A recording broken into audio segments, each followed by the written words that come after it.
answer is we don't know. It's just I think we've been doing it since 1957, so we keep doing it, you know.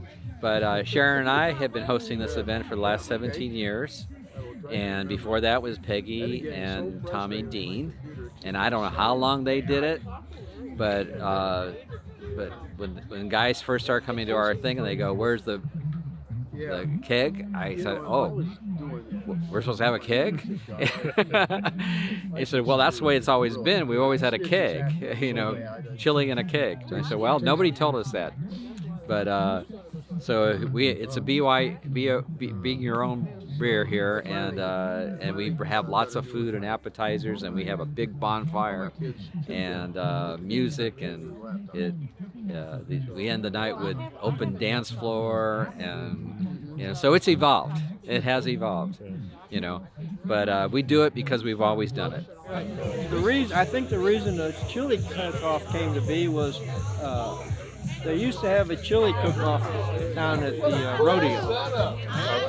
And one night they had a hospitality tent there, so we were in there one night while the judging was going on. And Fred Aldrigetti and I were pretty drunk.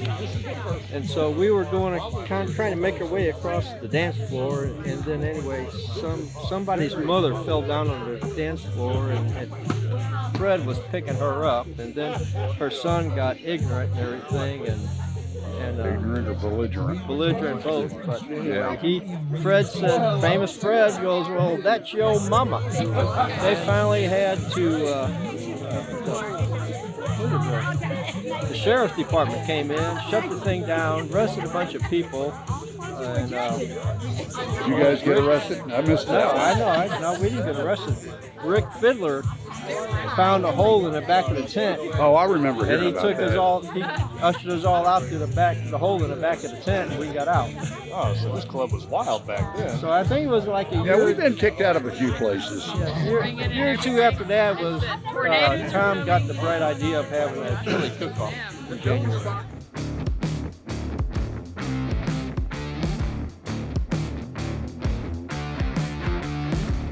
I actually joined in about 2009.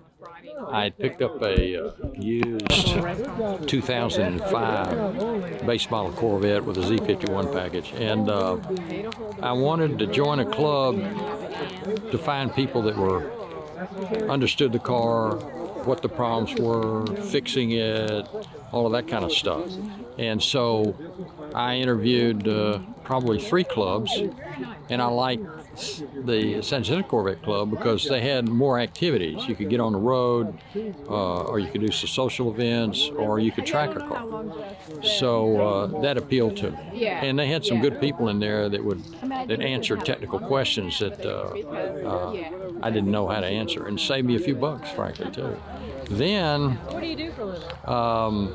I got in an accident. A guy rear-ended me. They fixed it all back, did a great job, but it didn't feel right, and I said it's time to trade. So I went in and bought a 2013 Z06, only had 600 miles on it, and really enjoy the car, and it's been a lot of fun, and I like all of the activities, the variety. If you don't like one particular one, you don't have to go. If you happen to like another one, you can. My wife and I have been in the Corvette Club for 27, 28 years. We joined in January '93. We joined the Corvette Club because everybody that we associated with were either people with their law firm or people that I worked with in business. And so we decided we'd expand our circle of friends.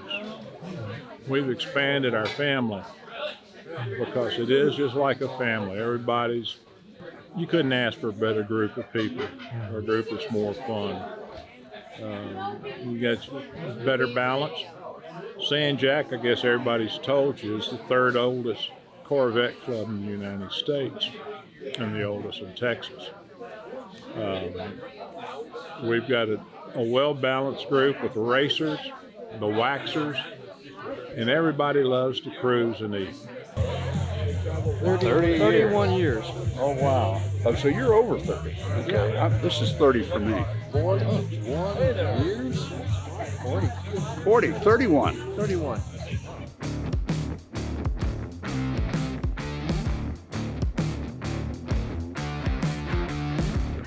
Yeah, that's mostly what we do. We do road trips, a lot of road trips. This club does have a racing club, a lot of racing people too. They do serious racing, but most of us like to do road trips. Sometimes most of the time they're just day trips. Sometimes they're overnighters. Sometimes they're two-nighters.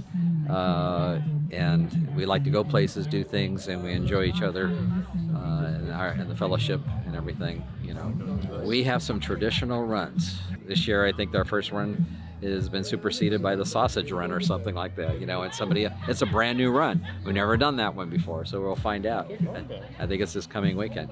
So so we do runs that take us to good food, good fellowship. You know, rain or shine, we have fun. I try to make all the runs. I was president for about 10 years way back when. And my wife and I then made every event. Now it's hard to make every event because there's always something going on. So we try. We like the long runs. We like the day trips. We've got a lot of day trips coming up again this year. We've got the Bandit Run, and we've got an Australian sausage sizzler in honor of Australian Day. And then we have coming up a poker run for Valentine's Day. Followed later in the month with the chicken run. We go up to Woodville via back roads and eat some of the best fried chicken you've ever tasted. Well, actually, my first one, the cobweb cleaner, I really enjoyed a lot, and they stopped running that. I guess we were getting a little bit spirited, but it's been a lot of fun. The variety of people, different levels of interest. Ooh, and they're ringing for food.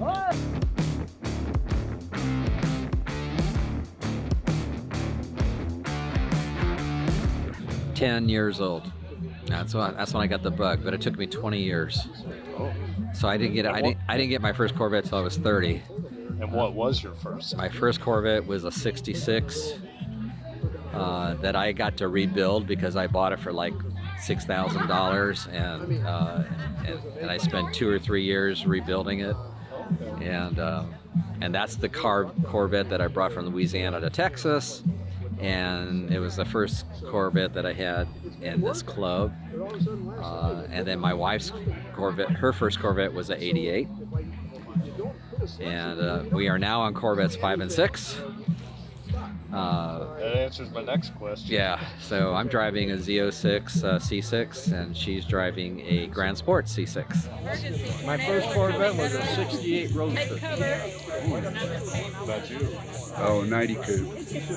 I didn't get into Corvettes until much later in life. But I've had 7 of them now. Just curious when the bug caught. Well, You know, when I joined the club, it seemed like everybody was in their 40s, and now everybody's in their 60s and 70s.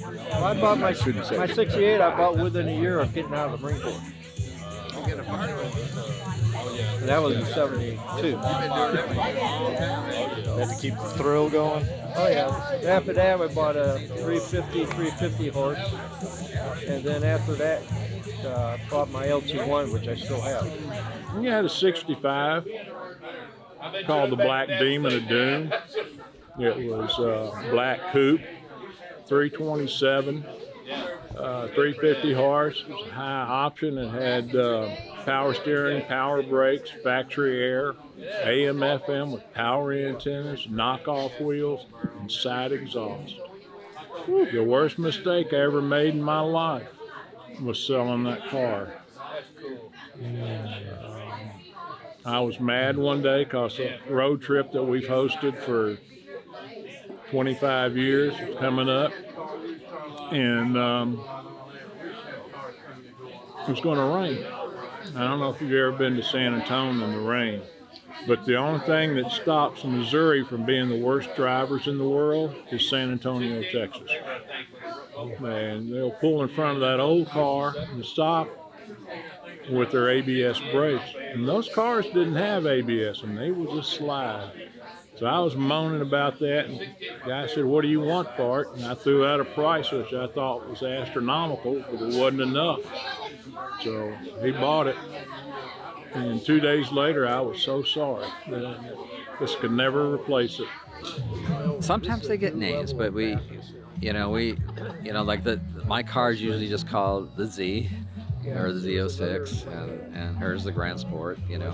Usually they're unique in that way. Sometimes we refer to them by the color. I'm taking the red car. I'm taking the yellow car.